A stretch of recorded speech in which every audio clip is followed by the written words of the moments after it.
താരസംഘടനയായ അമ്മ പിളർപ്പിലേക്കെന്ന സൂചനകൾ. അമ്മയിലെ 20ഓളം താരങ്ങൾ പുതിയ ട്രേഡ് യൂണിയൻ ആരംഭിക്കാനായി ഫെഫ്കയെ സമീപിച്ചിട്ടുണ്ട്. പുതിയ ട്രേഡ് യൂണിയൻ ആരംഭിക്കാനുള്ള സാധ്യതകളാണ് താരങ്ങൾ തേടുന്നത്. ട്രേഡ് യൂണിയൻ രൂപീകരിക്കാൻ താരങ്ങൾ തങ്ങളെ സമീപിച്ച കാര്യം FEFKA general secretary B Unnikrishnan സ്ഥിരീകരിച്ചിട്ടുണ്ട്. അമ്മയുടെ സ്വത്വം നിലനിർത്തിയാണ് പുതിയ സംഘടനയെക്കുറിച്ച് ആലോചിക്കുന്നതെന്ന് ബി ഉണ്ണികൃഷ്ണൻ പറഞ്ഞു. താരങ്ങൾ ചർച്ച നടത്തിയെന്നും അമ്മ ഒരു ട്രേഡ് യൂണിയൻ അല്ലെന്നും അദ്ദേഹം കൂട്ടിച്ചേർത്തു. 500-ലധികം താരങ്ങളാണ് അമ്മയിൽ അംഗങ്ങളായുള്ളത്. ഹേമ കമ്മിറ്റി റിപ്പോർട്ട് പുറത്തു വന്നതിന് പിന്നാലെ വിവാദങ്ങൾ ഉടലെടുക്കുകയും അമ്മയുടെ ഭരണസമിതി പിരിച്ചുവിടുകയും ചെയ്തിരുന്നു. അമ്മയുടെ ഭരണസമിതി ഒന്നടങ്കം പിരിച്ചുവിട്ടതിൽ താരസംഘടനയിൽ അഭിപ്രായ ഭിന്നതയും ഉടലെടുത്തു. എക്സിക്യൂട്ടീവ് കമ്മിറ്റി ഒന്നടങ്കം രാജിവെക്കാൻ തീരുമാനിച്ചപ്പോൾ അമ്മ നടത്തുന്ന ജീവകാരുണ്യ പ്രവർത്തനങ്ങളെ ഒന്നടങ്കം ബാധിക്കില്ലേ എന്നാണ് ആദ്യമുയർന്ന ആശങ്ക.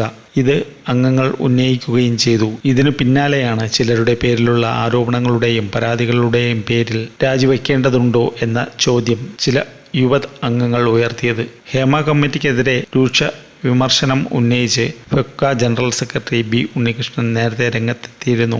WCC ഒഴികെയുള്ള സംഘടനകളെയൊന്നും ഹേമ കമ്മിറ്റി വിളിക്കുകയോ വിവരശേഖരണം നടത്തുകയോ ചെയ്തില്ലെന്ന് അദ്ദേഹം ആരോപിച്ചു. എന്തടിസ്ഥാനത്തിലാണ് ഹേമ കമ്മിറ്റി ആളുകളെ കണ്ടതെന്നും നിർമ്മാതാക്കളുടെ സംഘടന അമ്മ ഫെഫ്ക അംഗങ്ങൾ എങ്ങനെയാണ് ഒഴിവാക്കപ്പെട്ടതെന്നും ഫെഫ്ക കൊച്ചിയിൽ നടത്തിയ വാർത്താ സമ്മേളനത്തിൽ അദ്ദേഹം ചോദിച്ചു. ഫെഫ്കയിലെ ട്രേഡ് യൂണിയൻ ജനറൽ സെക്രട്ടറിമാരെ പോലും കമ്മിറ്റി കണ്ടില്ല. ഹേമ കമ്മിറ്റി റിപ്പോർട്ടിൽ പരാമർശിച്ച പേരുകളും 15-അംഗ പവർ ഗ്രൂപ്പിലെ അംഗങ്ങളും പേരുകളും പുറത്തുവരണം. സാക്ഷികളിൽ ചിലർ പ്ലാൻ ചെയ്തതാണ് 15-അംഗ പവർ ഗ്രൂപ്പും മാഫിയയും. സിനിമയിൽ ഇത് അസാധ്യമാണ്. പവർ ഗ്രൂപ്പിൽ ആരൊക്കെയാണുള്ളത് നിയമപരമായി പുറത്തുവരണമെന്നും ഉണ്ണികൃഷ്ണൻ പറഞ്ഞു.